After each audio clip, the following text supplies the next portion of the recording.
I caught you. Yeah, you were Googling SEO and then you put it in YouTube and then this guy shows up. How did he do that? Well, it's because actually I know a thing or two about SEO. Hi, I'm Nick Shell and I'm with Family Friendly Daddy Blog. Yes, that's the name of this YouTube channel, but really it's the name of my website. Yes, I'm a daddy blogger, but that in itself is my vehicle. My website is my SEO. It's my investment.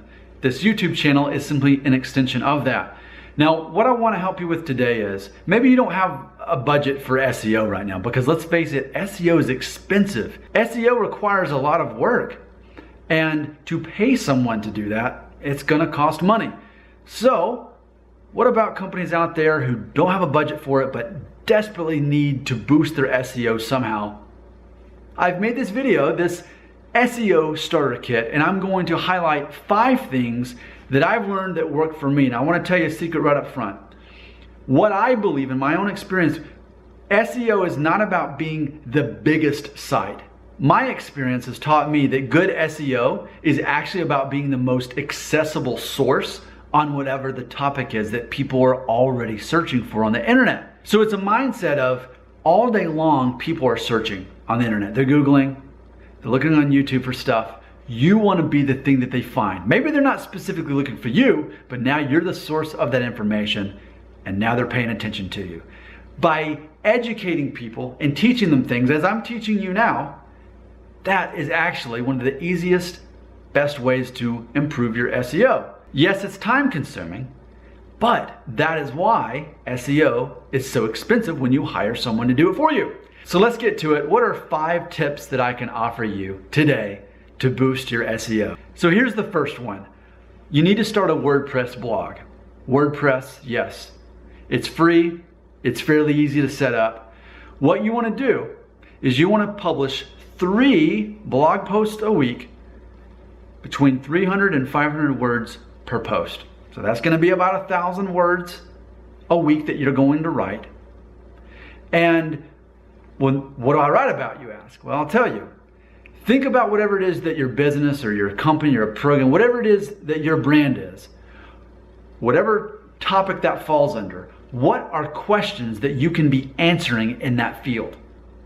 Because remember, your whole goal is to answer questions that people are asking every second of every day. You want to be the source. So it's a matter of figuring out what those questions are and then writing blog posts about it. So you want to think of these blog posts as a type of evangelism on your brand. See, these are technically free advertisements. Your blog, you put a blog on your website, that brand extension, you are getting free advertising, because obviously you've got your following on your personal Facebook page, you've got your fan page, you've got your Twitter, you've got all these extensions. You can advertise these free advertisements, your blog post, through your social media. Remember, this is how you are going to organically grow your brand, organically grow this SEO. Because if you're wanting to hire someone, pay them a lot of money, they're probably going to go way overboard and have you commit for a long time. But I'm basically showing you the back door. How do you sneak in that SEO and do this without hiring a whole team of people to do it? All right, number two, photos. You want to invest in a decent camera and take photos that are going to illustrate your blog posts, because check this out. This is a little secret. People don't actually read blog posts anymore. They don't. What they do is they search in Google, they find a title that backs up what they're asking for, they look at the photos, and then they just skim the article. That's what they actually do. But either way, it's a free advertisement for you. So you want to look good. You want to have photos of whether it's you, whatever you're selling, whatever your company is, whatever pictures, whatever photographs you can take for free. But just like the blog posts are free advertisements, these illustrations, you get to take them for free because you're doing it yourself. You want those to back up what you're doing. I personally recommend Photor.com. It's a way that you can take several photos and make a collage out of them very easily. And then that way you fit in more pictures, because people are obsessed with pictures and basic titles of things and then just skimming the information. I actually recommend at least 3 photos per blog post. And if you don't have that, guess what? You're boring. People are not going to look at that blog post. They don't want to see a bunch of words. They want to see pictures and a good title. Let's talk about the title. That's actually the third one. The title is very important. A mistake a lot of people do is when they are giving a title to their blog post, they want to make it simple and classy and easy and not messy. That's a mistake. Something I've learned from my website in all these years is it's a matter of making that title as long as you possibly can, because that is an opportunity to put keywords in there. As many keywords for whatever your topic, for whatever your genre is, you want to fit in that title. You want to differentiate yourself from all the other brands talking about that as well. And for some people, all they need is the title. The title alone will really sell them on clicking on your blog post. Now, does it really matter whether they read what you say or not? No. But again, consider that a dragnet. The title is a way to draw a person in to click on your site. Because if you can get them to come to your website, you're doing something right. So the words that you write, the 300 to 500 words that are going to show up in Google searches, the titles that are going to show up in the Google searches, and then once you get them there, the photos, that right there is a powerful combination. Okay, so let's move on to number 4. Now things are going to get complicated. Because to have good SEO for your website, and therefore to promote your business online, which is everything relevant, what you have to do is you have to convince bigger websites, more popular websites that have good SEO already, you have to get them to agree to link back to your site. Like me, for example, you would have to get me to agree. What's the name of your business? Joe's Flowers? Okay, joesflowers.com, that's your business. Okay, you'd have to convince a guy like me who has good SEO on my blog, which is familyfriendlydaddyblog.com, to put a link to your website because I'm already strong and you want some of my juice. But you'd have to agree to get me to do that. How are you going to do that? How are you going to just, yeah, you can, I guess, just email lots of people, hey, I want to do a guest blog post on your site and get a link back. If you email 100 people, you might get one, maybe. But that's why, like, personally, I charge $100 for that service because I know people will pay it because that's how desperate people are for that, because I have something they don't, which is good SEO. And how do I get it? By doing these 5 things in this video. And you might think, well, aren't you a nice guy? Why won't you just give them the link? Do you know how many people approach me every week asking to do a guest blog post? And it does take time for me to put that together, to approve the material, and then on top of that, put that link back to their site. How much of my time would I be wasting for that when, let's face it, I've got a commodity? That's the point. To build your website's SEO, you have to have bigger brands willing to attach to your brand, putting the link to your site. Which again is why I sell that as a service when people ask me. And that way it weeds out, it helps me know how to have good time management. Otherwise, I'm going to be spending all my free time doing all these free blog posts for people for nothing. Time is money. My time is worth something, and it's worth $100 and people pay it.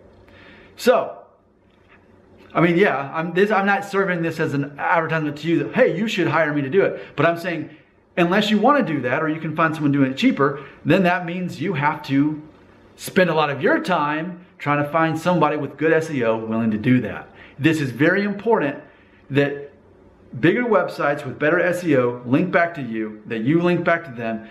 Google wants to see that you're connected, that you're not isolated. And if you're watching this video right now, you probably are isolated in the world of SEO. You're probably on your own island, and while I'm not the biggest continent there is, I'm still a decent sized continent. If you can get through those 4 things, I've still got one more for you. And keep in mind, SEO is expensive for a reason, because it's time consuming. But I guess this is my hobby. I'm not really into sports, so having a blog is my passion, and I do spend a lot of time on it, and I have been for many years. Here's the last one, YouTube channel. A lot of people don't realize that in theory, YouTube is the #2 search engine in the world. And at first you're like, no, think about it. Think of any time you need to know something, you need to learn how to do something, you go on YouTube. Everybody goes to YouTube. It's not just you, it's everybody. Again, that's how you got here today, right? You needed to learn something from me today. So follow my formula. You get your own YouTube channel. You teach people about your specialty. You know, I'm really good about knowing about SEO and blogging and YouTube videos. You know what I'm not good at? Learning how to fix the doorknob on my door when it breaks, or knowing how to make guacamole. Maybe I need to watch a video about it. Maybe that's your specialty, but it's not mine. And you could be the person hosting those videos, getting people to find your brand on YouTube, which you name after your company, which I've done with this YouTube channel, because my blog is familyfriendlydaddyblog.com. The YouTube channel is an extension of that to reinforce the brand, to reinforce the SEO. And then from there, you take those videos you make, and by the way, you're not gonna like this, but I have to be honest with you. I recommend you make no less than 3 videos a week. Now, I will give you some good news.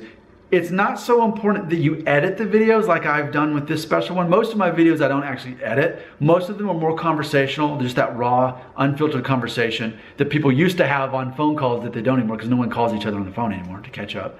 But a lot of them are just that. But what I do is I keep creating and presenting relevant conversation for those topics related to my brand. And I do at least 3 a week. And with those videos, you guessed it, I put them in the blog post. Whenever there's an overlap, whenever I can get a video that's gonna back up something I've already written about, I put it in there. Now think about this.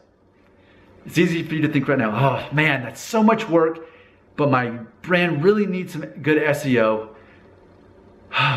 Man, I don't want to do that. I'd rather just hire someone. If you hire someone to do this, it's going to cost a lot of money, and they're probably going to want a commitment for you to pay them for a certain amount of time, and it's expensive. I Googled it. The going rate for an SEO specialist is typically between $75 and $150 an hour, and they're going to want you to commit to a certain amount of time. Okay? So you could either go that route, or you could do what I said in the video, what I've been doing, what works for me. Okay? Imagine your brand.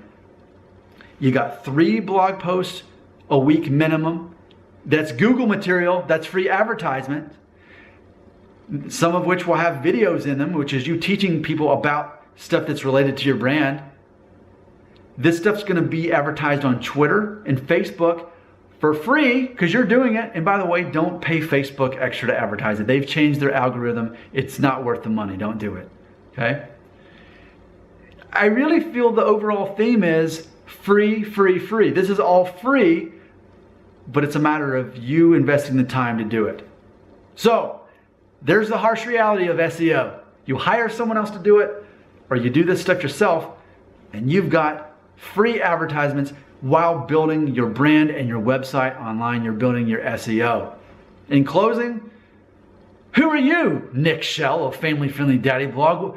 Why are you acting like you're some kind of big deal? Well, I mean, if nothing else, consider this. I have established myself as one of the main daddy bloggers in America, even in the world. I get to go on free trips. Companies reach out to me, they give me free products.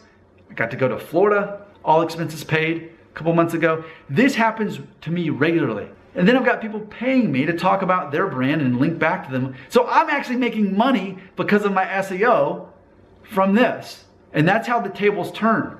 If you're willing to do these 5 crazy things, imagine that you actually yourself become a source of SEO knowledge in the same way that I am today. Who am I? I'm just a daddy blogger, but I'm also an SEO specialist by default. Thanks for watching my video. I'm Nick Shell with Family Friendly Daddy Blog. Why don't you go ahead and check out my work? Visit the website right now. My hope is to help you.